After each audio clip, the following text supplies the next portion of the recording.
हाँ दोस्तों, अब आपके लिए क्लास 10th की समांतर श्रेणी की अगली क्लास, जो मैं उस दिन आपसे कहा था कि मैं जो इसका दूसरा कॉन्सेप्ट है वो मैं लेके आऊँगा। तो जैसा कि मैंने आपको बताया था कि समांतर श्रेणी का व्यापक पद अथवा यनवा पद, तो आपको ये पता था कि समांतर श्रेणी का व्यापक पद ए प्लस डी, ए प्लस 2d, ए प्लस 3d, जहाँ प्रथम पद ए जो है वो ए प्रथम पद है और डी क्या है, सार्वंतर है। तो इस प्रकार से हमें एक सूत्र इसमें निकालना है। ए1 जैसे प्रथम पद A1 है, द्वितीय पद A2 है, तृतीय पद A3 है। तो इसी प्रकार से यनवा पद क्या होगा, तो यनवा पद के लिए सूत्र होगा यनवा पद equal to AN equal to A plus n minus 1D। यानी अगर आपको जैसे कह दिया जाए कि अगर कोई संख्या, मान लीजिए प्रथम पद ए बराबर आपको 4 दिया है, ठीक, और डी बराबर आपको 5 दिया है, ठीक, तो आपको कह दिया जाए कि इसका 10वां पद निकालिए। 10वां पद क्या होगा, 10वां पद, ठीक। तो इसके लिए सूत्र क्या है, यही जो आपने देखा, यही सूत्र, ये वाला सूत्र, a n equal to a plus n minus 1D। अब ए एन मतलब A10 आपको निकालना है, A10 आपको निकालना है। प्रथम पद दिया है 4 प्लस यन माइनस 1 यानी 10वां पद, यानी 10 में से 1 गया, 10 माइनस 1, और डी आपका 5 दिया है।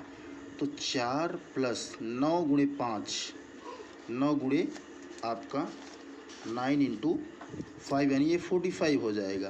तो इक्वल टू आपका आ जाएगा 49। ये आपका आंसर हो गया। तो कहने का मतलब है कि 10वां पद आपका, इसी तरीके से 11वां पद, 20वां पद, 25वां पद, आप कोई भी पद निकाल सकते हैं। तो आप लिख सकते हैं यनवा पद बराबर ए एन बराबर ए प्लस यन माइनस 1D। ठीक इसी प्रकार से अगर आपको श्रेणी का अंत से यनवा पद निकालना हो, श्रेणी का अंत से यनवा पद निकालना हो, तब आप क्या करेंगे, उसके लिए सूत्र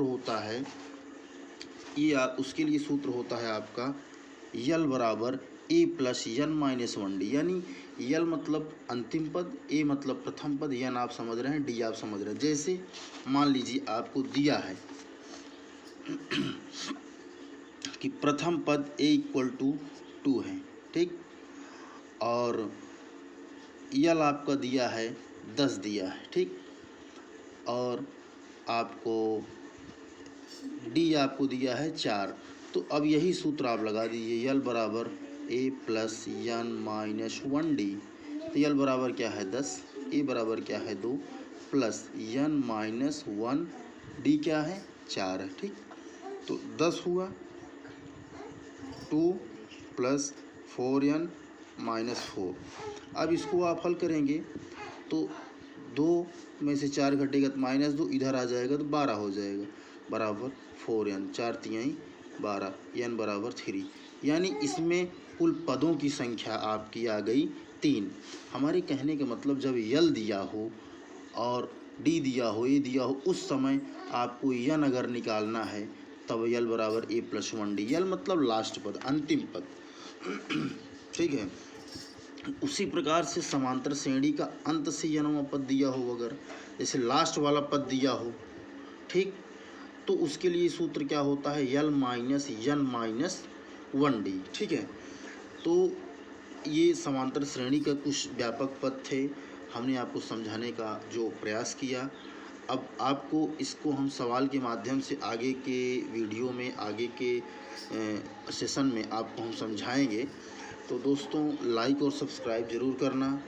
कोई कमेंट हो, कोई समस्या हो, कुछ समझ में ना आता हो तो कमेंट बॉक्स में ज़रूर लिख के बताना कि क्या समस्या है। लेकिन दोस्तों, सब्सक्राइब ज़रूर करना, मेरे हौसला बढ़ाना। धन्यवाद, नमस्कार।